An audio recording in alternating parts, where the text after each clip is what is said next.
course it is. Lucian top. Oh my. What else but Lucian Oh top? man. All right, so I said this was 2016 Huni last game. yeah. And now he's pulling out Lucian top in a big best of 5. Why not? All right, so the reason is that this is actually quite a good pick in the Gangplank. Historically, yes. Yes. Yeah, it's a good laning matchup against GP. The Grasp GP with the Potion Master has a lot of sustain, so it is actually pretty difficult for the Lucian to actually kill the GP, but especially if they're going to be willing to play towards it at all with the GP, it is something he can be lane dominant with. You got to worry about him a little bit more later in the game, though, if he's getting dove by the Nocturne, Rakan, Kaisa party. It's Huni playing off confidence, for sure. Yes. Again, Huni is certainly a player that when he is feeling it, he does a lot of the things you saw in the last game on that Aurelia. This has historically been a pick that Huni has, been memed about in some ways. And I think Huni's career in North America, especially compared to his 2 other tours in EU and Korea, has been a far cry from the success he's had there. But this is the time, like, if Huni can carry clutch 2 worlds in some small way that vindicates a lot of what he's been struggling to do since he came to North America. He started off hot, but he could never quite convert for a title. If they sweep CLG here, en route to maybe taking down TSM for the last spot in North America at the World Finals, doesn't matter what he's playing in top lane, Huni's gonna feel good. Man. You don't want sad Huni, you want happy Huni. Yeah, this is a fairly uncommon pick this year. So I just went back and looked at top 5 competitive regions, so that's LCK, LPL, LEC, LCS, and LMS. And it's been played 9 times all year, top lane. 3 of those times have been into GP, and it has won once. That was the Shy against Gangplank fairly recently in the summer split. So uncommon pick, but still very exciting to see. Right, you know what? I'd like a little bit of additional insight, so we're gonna throw it down to Olive standing by with Clutch's coach Artemis. Thanks, guys. Artemis, one more game for Clutch to take this series. That being said, almost a mirror of Detroit. So are any of the players getting flashbacks from that 3rd place match? Yeah, it was the first thing we said in comms after we won game 2 is here we are again, 2-0 up against CLG. And it's important that they don't shy away from it and accept it. We knew we'd be here again with the position to close against CLG. After we lost in Detroit, I told the guys, this is something that only happens once. We'll learn from this, we'll be better. And that's what we're here to prove. Well, tell me about the team mental coming into this game 3, because we heard the players say, we had to learn some lessons about cockiness. And then we saw Damonte hover Ziggs, and then Huni coming in very confident with his top lane Lucian. I mean, I like it when they play cocky. I like it when they play confident. I think confidence is one of our biggest assets, and so we encourage that. But at the same time, it is important we stay humble and we stay focused on our objective. And again, they have one thing to do, and it's do their job, and we'll play as a team and we'll win. I'm excited for this game. Thank you. Back to you guys. Love the confidence, and also a confident start by Lira and Huni.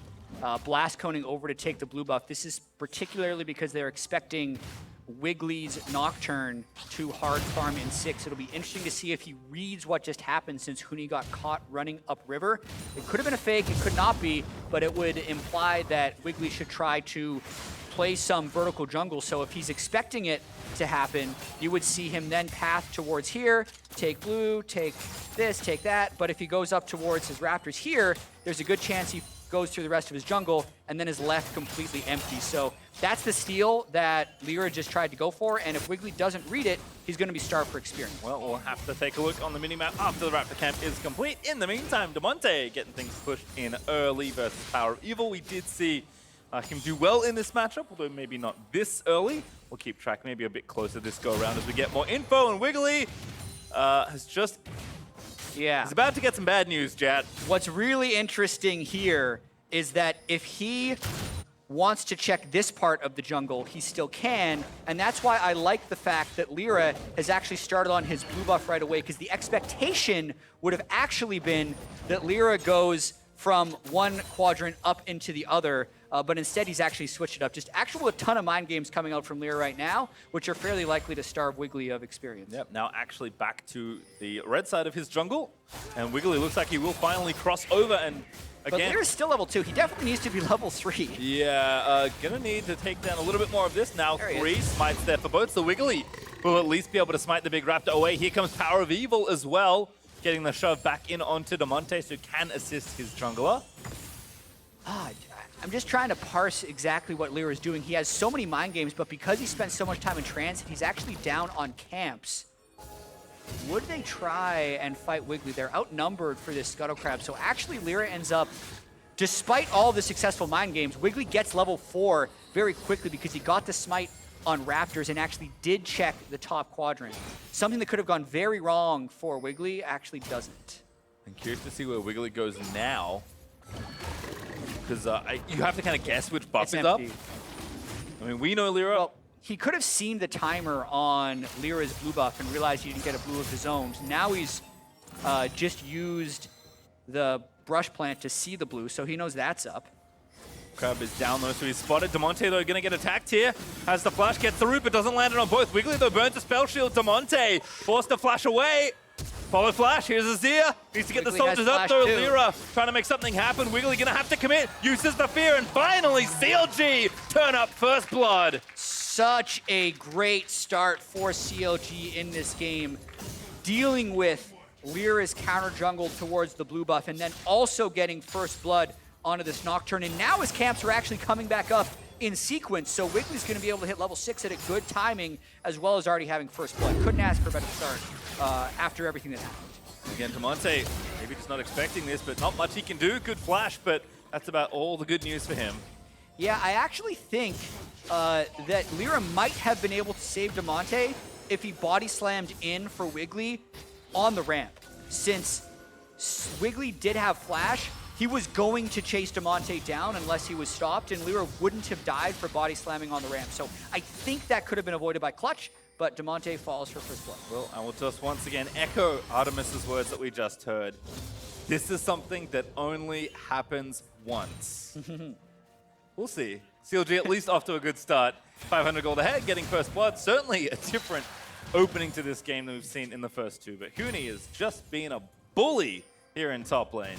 Yeah, Ruin just needs to be patient. There's a big wave coming back his way. He can pick all of it up. As long as he doesn't let himself get harassed too much. You have to be willing to give up a few minions as the GP against the Lucian matchup. And then he'll be level 6, and CLG can start crashing bot side with dies. Yep, certainly a good thing to make note of as we keep track of Wigglily's ascent towards level 6 as well.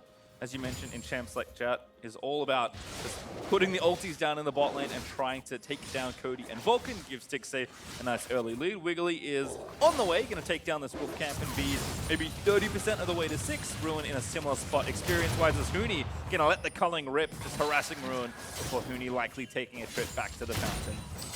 Yeah, I think this is actually very good for CLG. I think it's a big missed opportunity for Clutch. So you got to see there how low Huni could get Ruin by himself. If all of the jungle shenanigans would have gone Clutch Gaming's way, you would have actually seen Lira there ready to die Ruin when Ruin is level 5 before he hits 6. That's when that lane is actually supposed to win. But because Lira got pushed back, because Damonte died, they didn't have the ability to invade that side and therefore couldn't go for a dive, which means Huni doesn't actually have an early advantage, even though he was able to chunk Ruin low. Now Ruin is level 6, Nocturne is level 6, and it's CLG's turn to play offense. Yeah, we can see even Stixxay and Biofrost just in the 2v2, getting the lane pushed up, which is something they've not been able to do as much in these opening games. It is interesting to see teams trade melee supports here. Nautilus, of course, not a whole lot he can do except all in. Yeah. But Cody and Vulcan not too upset by what's happening. Cody's still farming very nicely.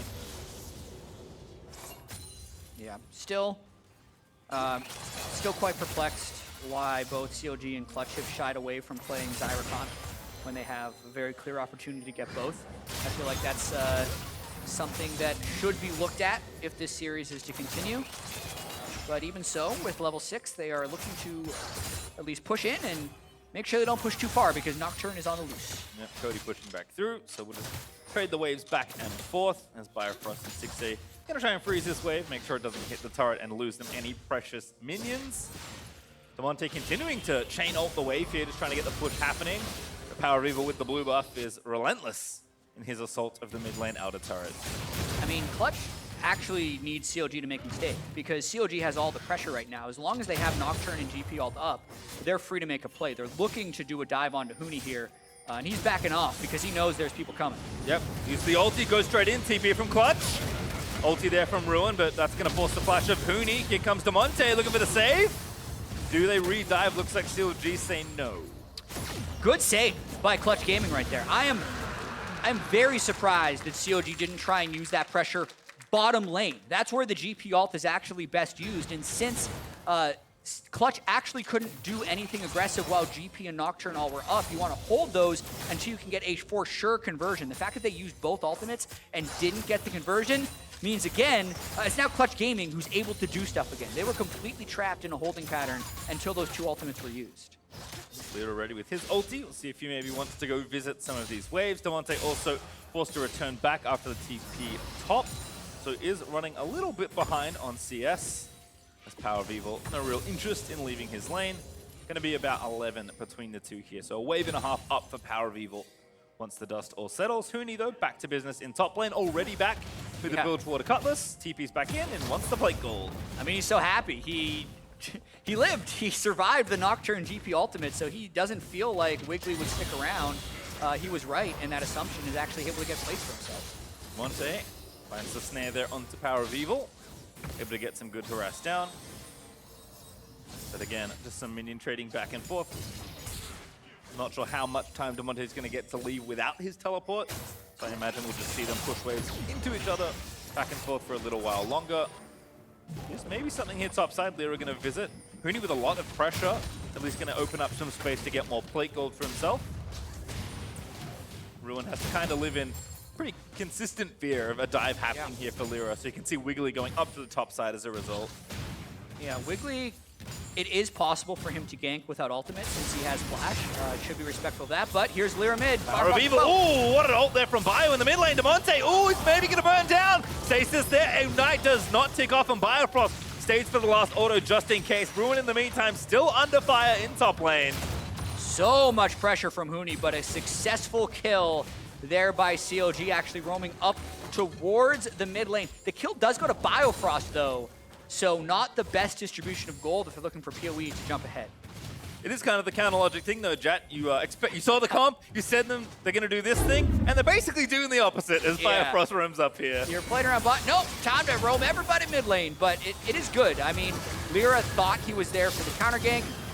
Biofrost actually gets the stopwatch out as well as the flash from Damonte, so a repeat gank, save from a Nocturne, would be very effective. He's back. They're all back, actually. Knock up, oh, barely land. Dead. That's enough for the killer instinct. Wiggily with the ulti, now going to continue the passage of play. In onto Cody they go, but they are going to snare the Nautilus up. It's a Rift Herald fight all over again, but this time it's CLG that find themselves first at the scene. Let's see if they actually convert this one, though, because we've actually seen them take out Huni early before. Lira chasing into the river. They don't have river priority either, so PoE's coming over. Damonte also ready to go. Lira going to get tagged by the Kaisa W, but Damonte's ready with the ulti and a snare, maybe. I think they're going to have to give up and reset at the Herald. Both teams going to back away slowly. All right, CLG continuing to pick up some small kills here and there. It's just a matter of can they break it open into an advantage. Definitely their best early game of the three. And with Clutch knowing that they were reverse swept 2 weeks ago, they have to find a way to correct this game. Also, everyone's staying here in the top lane. So I guess just going to be forced to fight 2v2 here as the Rift Herald continues to be an attraction. Yeah, I mean, Biofrost is flashless, so they'd want to go, but they just can't get mid priority. I mean, look at these control wards in the river. PoE consistently shoving in Damonte. Damonte being flashless, stopwatchless, can't get a push in the wave. It's really difficult for Clutch to do anything, knowing again that those GP and Nocturne ultimates cycle through. Now they're at a point where GP ultimate is up again, meaning Clutch has to be careful with how they spend their aggression. And Huni is staying in bot lane. He cannot join without TP here. Doesn't have a global ulti like the GP, so he's staying for plates. He'll collect some gold selfishly, but that does give CLG the opening to take this Rift Herald uncontested. Yeah, they're going to have to use it really quickly, too, to get these plates down. Huni, funnily enough, has basically evened the gold because this is the 6th plate. If he gets this one, the 7th plate he individually has picked up. He'll get at least 7 or 8 plates by the time all is said and done. Let's see, though. CLG should be able to get this whole turret. The question is, can they get it before Huni does? Well, Probably not. Yeah, the race is on, and that Rift Herald was delayed a little by the minion wave. Stixxay gonna stay. There's those plates, but Huni gonna get it. That's so much personal gold here for Lucian. Yeah. He is up 2,000 plus gold on Ruin. Yeah, 8 plates will do that for you, as well as having a 50 CS advantage. So that part of the matchup has actually been Clutch's saving grace throughout this game. The jungle wasn't actually able to help him, so everything Huni's done in this lane, he's really done on his own. Just an excellent early game by Huni in the first 14 minutes, keeping Clutch in this game. And second Drake also goes over. Thanks to the splitting of the map here, CLG are going to get one final charge. Kill the Herald. Cody doesn't want to auto the Herald. Doesn't want to show because Bio could ult him, but he wants to stop the Herald. All right, he does do it. Stops the charge. Stixxay tags him. Wigglily's ready with the ulti. Cody also ready with his, so no dive. Yeah, Wiggily yet to find a Nocturne ult kill. Remember, his first kill was a first blood that he used at level 4. Clutch has been playing relatively safe with their turrets, but you really wanted to see Stixxay get ahead off of Wiggily ultimates. Not to say he's not scaling whatsoever. He's only 9 CS down to Cody Sun Xayah. Overall in the game, it is a 300 gold difference, but double mountain over to Clutch Gaming, not to be ignored. Yep, Biofrost kind of getting all that gold, having 2 of the kills. You can see 8 to 5 in turret plates. Yeah. That is and those 1,200. All to Huni. Yes. 3 top, 5 bottom, I believe, for Huni. Maybe it was 1 or 2 to Cody Sun. I'm actually not 100% sure, but almost all to Huni. Tons of gold for him. Yep. There's maybe something brewing here around the mid lane. Biofrost has been on point so far with his engages. Again, surprised to see him not play Rakan as often as I'd expect. Lira with a great combo over Bio. Gonna dash away to PowerOfEvil. Clutch still looking for their own first blood. Couldn't chain that CC because Damonte had used the light binding earlier. So some near misses by Clutch so far in this very close game. I think Damonte must have, just 1,900 gold to go and spend. In fact, both mid laners have been sitting here farming for so long, just pushing the waves back that none of them have bought in a while. There's not really anything to take. The Herald's gone. There aren't any obvious turrets that you can just go ahead and rush down. And Drake's not spawning for a few more minutes. So they'll take their bases now. Luden's finished for both. But I think, again, continuing to have eyes on Huni. Phage plus Blade of the Ruin King already completed. Ruin is still searching for just that first Trinity Force. Yeah, 1,000 gold advantage for PoE over Damonte. So the Lux pick not working out nearly as well as it did in game 1. A lot of that does have to do with just falling early. And Biofrost playing very confidently. If one of those bindings lands, he probably dies since Vulcan was in range, but good sidesteps by Biofrost consistently. Lira and Vulcan here in the mid lane again as both teams try and fend off these back and forth wave clear battles. Wiggily also roaming down towards the bottom half of the map, and CLG are playing to that side as well. Huni, though, knowing this, has to respect the potential pressure, so backs all the way off to between the 2 towers. Yeah, and unless Clutch can be very quick with their kills, they can't make any substantial plays unless they know where Nocturne and Gangplank are, because the power of those 2 ultimates joining is too great, which again is why Huni is just sitting back at his turret. He can't hold that, knowing he could be completely dove in. But as long as Clutch is trading, they're in an okay spot. Yep, Cody was top lane, so they'll just go ahead and take the trade. I mean, Stixxay and Ruin are sharing some gold here, which isn't really what you want either. True. So Stixxay will get that, which I think is the right place for it to go, but Clutch still going. Gonna push down this top tower. Ult there from Ruin forcibly used onto the wave. So that will stop the push from Clutch, but significantly reduces the pressure of any sort of cross map from CLG. Yeah, and we're also going to have to pay attention to the farm distribution from CLG, because they actually have 4 carries that all really benefit from farm. Oftentimes when we see really fed carries that are at 12 CS per minute, that's unnatural CS. It means you're actually taking from someone else's pool. It doesn't seem like Wiggily is giving up any CS. It actually feels like Ruin is the one who is not getting waves. You notice that Stixxay and Ruin were sharing experience. He's the one that has not been getting that much of his own farm, and that'll hurt come late game if he actually never turns into that powerful gameplay. Yeah, again, still woefully behind Huni 1v1 in gold, but that's not too surprising given the situation. It does seem like the teams are waiting for this next Drake to spawn. It is an Ocean. Clutch already with those first 2 mountains, so also curious to watch Huni. If he does force Ruin back and get some free time on the turrets, he will do a lot of damage with very little time as Vulcan looks for Biofrost, but Hook doesn't land, doesn't want to burn the ulti. Both teams continue to dance around this mid-section of the map. Yeah, a 20-minute Ocean Drake is about one of the worst times you can have an Ocean Drake if you're looking towards it being an important thing to take. So I think there'll be more interest in actually getting a fight or getting a mid lane turret down than there should be put on the Ocean Drake. If Clutch is near it, sure, they'll take it, but I don't think they should put a high priority on security. Huni also roaming up. Could be a 5v5 in short order. So aggressive. Ulti from Wiggily. Who's you want? They're split. Yeah, they are split indeed. Dives onto the Lucian. Biofrost follows up. They do get the fear down, and that's a kill. Biofrost again able to collect it, but CLG gonna fight this 5v4. Cody gonna have to try and make something happen. Ulti not quite. No, it was! Vulcan gets the last little bit of the last hit, and Clutch find a trade. The Ignite actually is what last hits Biofrost, because the final spark just perfectly timed to actually hit Biofrost before his flash. So even though Huni is split off with the darkness from the Nocturne ultimate, no one on Clutch really knows where he is. Now they might try and flank, because CLG, as we said, going for that mid-turret. Oh, they thought Lira was maybe getting the Drake, but this could be such a problem. Cody is low, though. Binding lands on the Rooney. Orange is out. Team's just battling here. Clutch gonna TP back in. Famous Lucian TP, he's in to take the Drake. All right, well, you know what? At least he's gonna try and secure an objective. Damonte has the task of fending off the rest of CLG. And it looks like no one back in time to get this Drake away. Oh, Lira gave an opportunity, but no steal forthcoming. All right, Infernal will be up in 25. There we go. That's the battle Drake. At that point, CLG is hoping to be strong enough to fight with the strong scaling from Azir and Kaisa. Let's watch this fight one more time. Huni, so aggressively trading. I think it's really smart of Wiggily to ult right at that moment.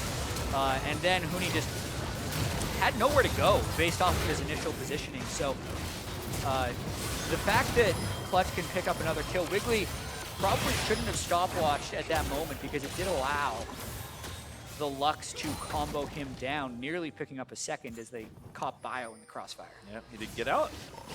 So everyone returns to wave clear mid lane.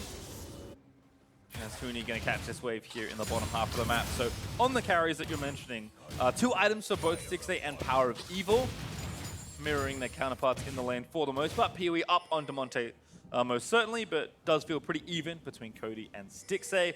We've talked already about kind of the mismatch in the top lane, but I think CLG are good enough to find a fight here in the mid game, just with the Azir and the Kaisa. So yes, Ruin being behind isn't ideal, but I don't think it's going to cost them too much if they can execute the right fight. Wiggily in again. Depth charge being burnt. Biofrost again with the quickness, finds a knockup on the other side. Stixxay dives straight in. Vulcan already dead. Very clean shot there from CLG. Oh, Huni in there though. Whoa. Nice ult from Lira to try and turn it back around, but can't really find it. The darkness is really messing with Clutch in this game. You can see the starts of these fights. It is a bit of an art to play against Nocturne, and you have to get used to listening to player comms while it's happening, trying to just mouse over where you think the sound is coming from, remember where your teammates are, because it's things like this where in a straight up 4v4, Clutch probably would have been fine if they did not have such limited vision, only being able to see 600 units in front of them. Spectator Client doesn't tell the full story of what Nocturne actually feels like to play against, so you can see CLG just winning the starts of all these fights because of the darkness, since neither team has a front line either. So the starts of these fights are just so incredibly important, and the fact that Clutch can't really start a fight with confidence while Nocturne ult is up is constantly giving CLG the first step. I also like that not so long ago, Rakan ult felt pretty undodgeable, and then we changed it because it felt a little unfair. I get kind of similar feelings when you can't see and Rakan runs at you, because you can't see Rakan. Yeah, there are certain AD carries like Kog'Maw who used to be really bad against Nocturne because you couldn't actually see your max auto attack range with W while Nocturne was ulting. So it just made you a shorter range champion, the fact that the Nocturne ult was there, and in the same way of the engage range of Rakan is literally outside of vision. Makes it very, very hard for Clutch to deal with these engages. All right, well, CLG so far so good as they try and chip away here, mounting another reverse sweep. Still plenty of play left here in this game though. 3 Drakes for Clutch versus the 5 kills to 1 there for CLG. And all told, the gold lead is just above 1,000.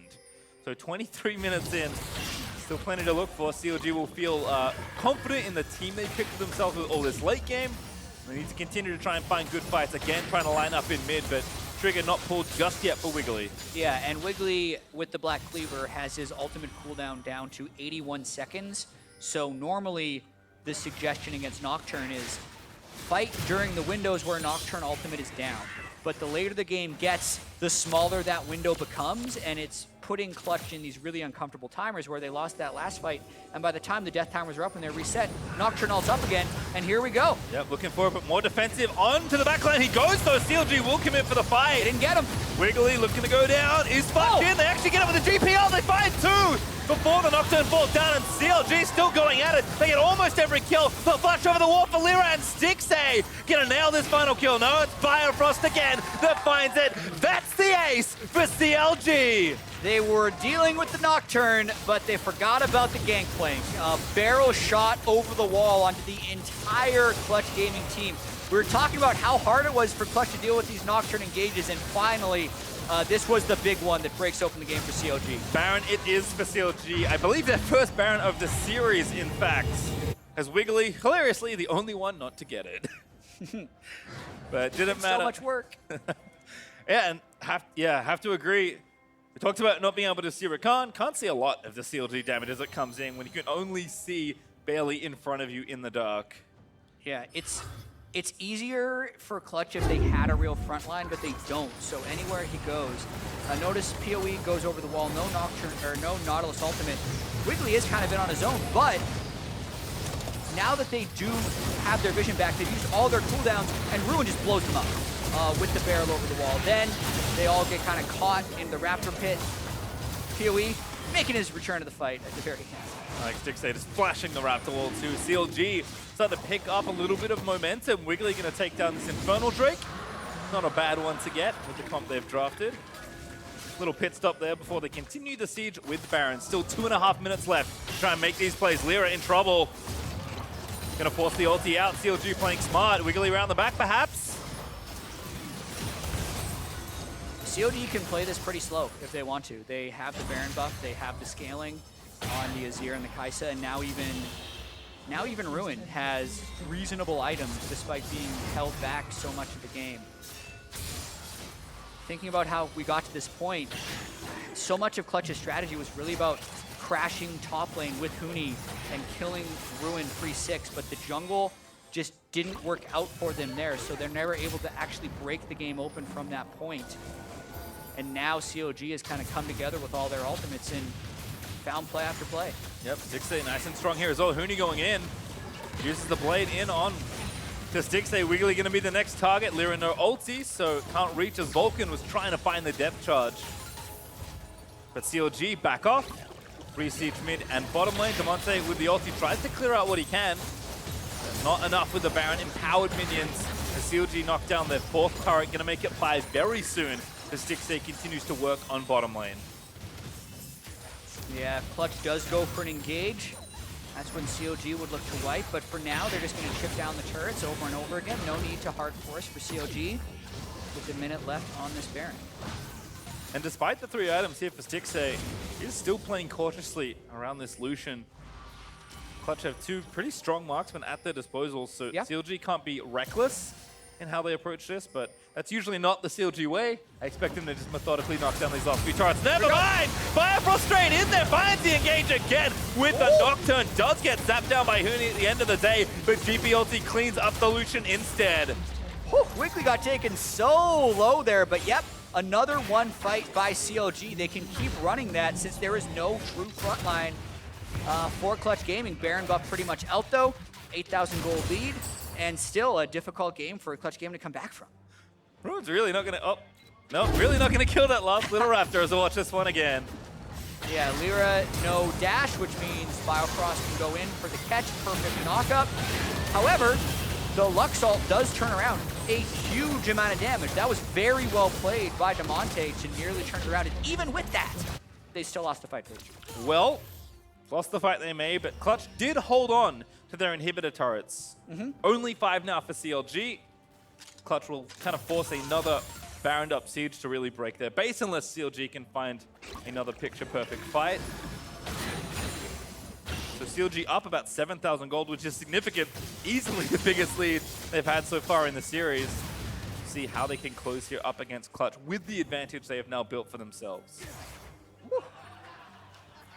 Huni, another top lane Lucian attempt.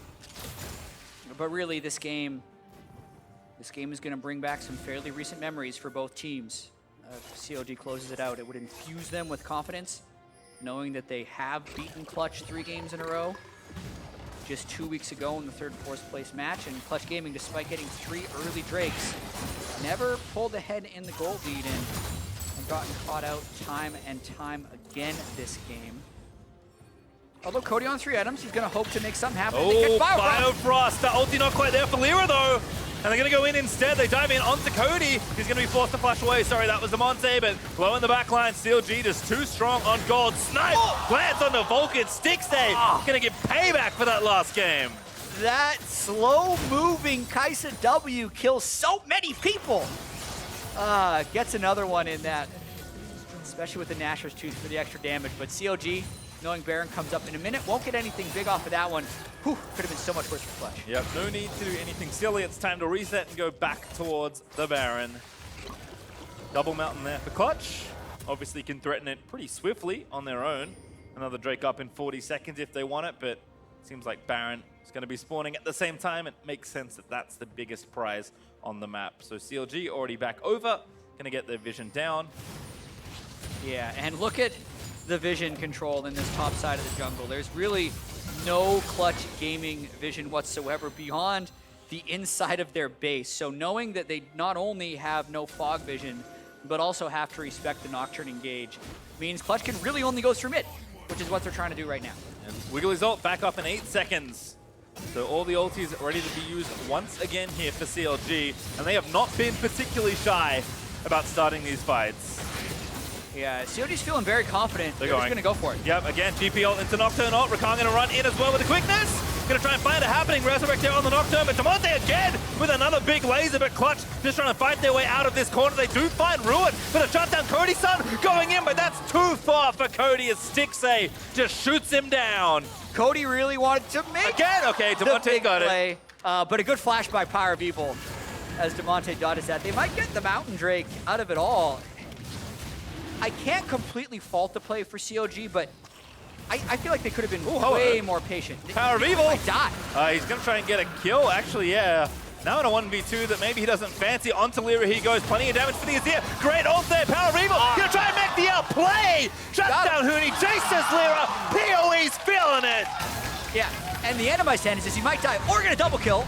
That's clearly what he was thinking towards the end. CLG now up 17 kills to 4 with the Baron. Such a bounce back game for CLG and really trying to play with confidence, because going back to that fight in the mid lane, we had gone over how much vision control they had, how impossible it was for Clutch to actually check them. But instead, CLG sees them in mid lane and just says, all right, Scryer's Bloom, so we can give you a target for Nocturne ultimate and then chase them in. The fight actually was, I think, closer than it had to be because CLG could have pulled that off much more cleanly, but the result is still the same. They get kills, they get the Baron. Sure, the third mountain goes over to Clutch, but Mountain Drakes are only good when you have objectives to hit, and we're going to watch PoE's 1v2 right here. Probably wasn't expecting to see 2 people. It goes all the way in, and now it's just a matter of how can he keep Huni at bay while he kills Lira, who doesn't do nearly as much damage. The ult was well timed. He does get stunned, but because he had enough soldiers out, all of them turning to Huni right after the stun was done to get the auto attack is enough to pick up that kill for PoE. And we saw the Azir in game 1. We knew PoE had the potential to make things happen on the champion, but CLG honestly just never really got anything going in that game. Very different story this time around for the CLG carries. A combined 7, 0, and 15 for PowerOfEvil and Stixxay. Yeah. CLG just looking to knock down these inhibitor turrets and send themselves to another game 4 versus Clutch. Yeah, wanting to keep this season alive. Remember, regional qualifier is the last chance to go to Worlds. The winner of this will go into the play-in stage at Worlds of the regional qualifier, that is, after they face TSM. This is a good look. Wow, that flash from Stixxay. just gets out from under that slow-moving Nautilus hook. Vulcan not quite having the timing there to finish that one off, and good thing too, Stixxay must be protected from any potential all-in, as CLG are trying to siege down the rest of these inhibs. They took bottom already thanks to PowerOfEvil. The Clutch Gaming always willing to pick a fight they think they can win. There'll be a very small window. Lyra's flash will be up before Stixxay's flash, or Zoni's would be, but that's why they Nocturne ult. They're not willing to go in though. This could give an even bigger window for Clutch. Yeah, so now definitely, if you see Stixxay step up, look for Lira to all in on Gragas. Knowing that Nocturne ult isn't up to follow. 10 seconds on Vulcan's flash as well as his ultimate, so there are potential spaces for Clutch to try and attack here. CLG must tread carefully. Oh, what's the finding on a Wiggily? Good spell shield to get off the laser damage. Cody also took too much on the other side from the Azir. Lira now on the front line, gonna get knocked down. Killer instinct there from Stixxay. Weaves the last auto through, and Lira burns the flash just to fall anyway. It's just that kind of game for Clutch. Lira was making the look while all his carries took too much damage from Azir, and Lira just ended up getting soloed by Stixxay since there's no way he would have had follow-up. I think CLG should be able to close it from here with Lira down, but we'll have to see if they can get the fight. Fowls again looking to chain in. PowerOfEvil back, he TP'd in. He's going to try and finish up the game. Biofrost with a wonderful engage. He's going to leave Vulcan out to dry as Stixxay able to grab that kill. Huni face checks the Emperor of Shurima, and that is not warranted this game. PowerOfEvil has taken over alongside the rest of CLG, and it's going to happen again. CLG going to dive in, going to take down the turrets, and give themselves another shot at Game 4 versus Clutch. Well, the sweep is not going to happen. The question now is the reverse sweep on the table. That it still is. It's on the table. But so is a 3-1 or a 3-2 for Clutch Gaming. Still plenty of series to play here. And finally, CLG took care of business on their blue side games, right? PoE's Azir, very effective. They take advantage of the first pick this time. They don't lose bottom lane, and they control the top lane enough to deal with Huni's counter pick in order to force this game 4. And then actually do something I didn't expect with a Nocturne comp. Like, when we started putting all the pieces together, we're like, oh, why is he playing Nocturne? I guess he's just going to go bot lane. And actually, they played really well as a team, which is not something you always expect when you have Nocturne. Yeah, and it's not something they did well in the first or second game. Yes. So that's confidence inspiring as CLG tries to get their second consecutive reverse sweep against Clutch. All right, well, 2 more games away perhaps for CLG. So for more on how CLG have kept the series alive, let's head back to the State Farm Analyst Desk. Thank you very much, PastryTime. I swear, it's like we're right back in the Little Caesars Arena right now. Now 2-1 stands the series score, with CLG striking back and able to extend it, looking for the reverse sweep to happen. I wasn't there at the Little Caesars Arena, but I think I've seen this enough times from Huni where he's doing great, he's playing great, and then it's like, guys, what if I just lock in Lucian? It's great, guys, trust me. And then you guys are like, no, Huni, no, like, let's go back to the other picks you play well. Away from Lucian. It's like a vendetta. He's like, I will win a series on Lucian. He wants to so desperately. Stop trying. And once again, you see where it can find its advantages in the early game. You see that massive CS lead built in the top lane against the GP, but time and time again in the postseason, the early game advantages gained by this pick do not translate into victories for Huni. The problem is that what Lucian's trying to do as a top laner is gain lane dominance and do all that on his own, whereas every Clutch win comes from, at least in the series, helping the bottom lane, making sure that you can play the mid game as a unit.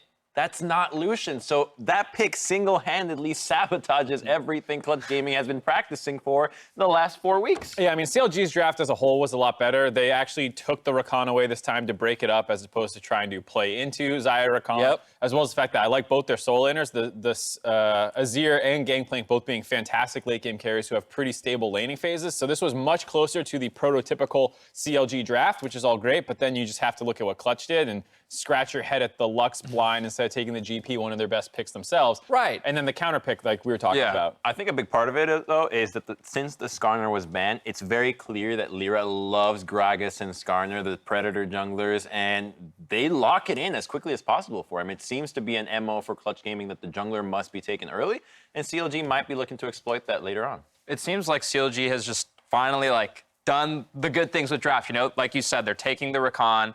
They banned Skarner.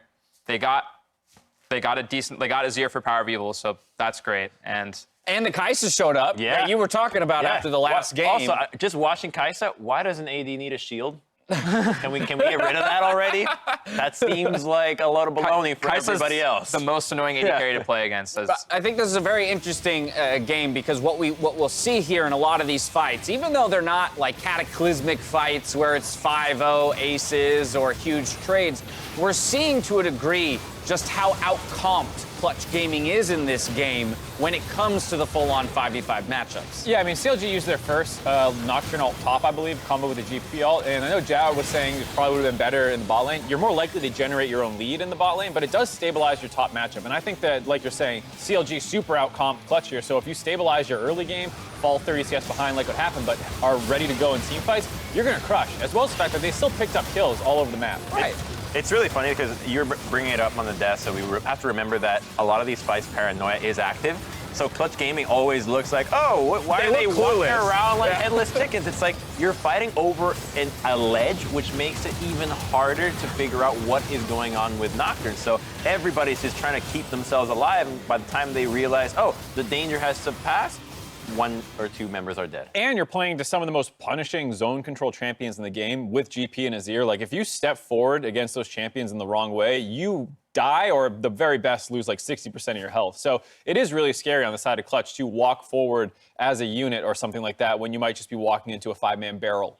Yeah, well, absolutely having no front line, right? That like too. the Gragas and the Nautilus, sure, just the tiniest amount of tankiness and survivability, but not really even, right? And so in a lot of those fights, you saw the willingness of Wiggily to be like, I'll just ult the Nautilus and kill him. And then when he's down, we just walk at the rest of the team. And you saw how much easier it was for CLG to navigate this entire game from start to finish, even while that laning phase was not going spectacularly for Ruin in the top lane. Yeah, it has me really worried for Clutch for Game 4 because the question is this a repeat? Like, is it going to happen again? Are they going to? It had the BM to it. It had the Damonte Ziggs hover. Exactly. That's what I'm saying. The overconfidence. I swear it's like we're back in Detroit right now because everything has played out basically to the same degree that it did in that best of 5.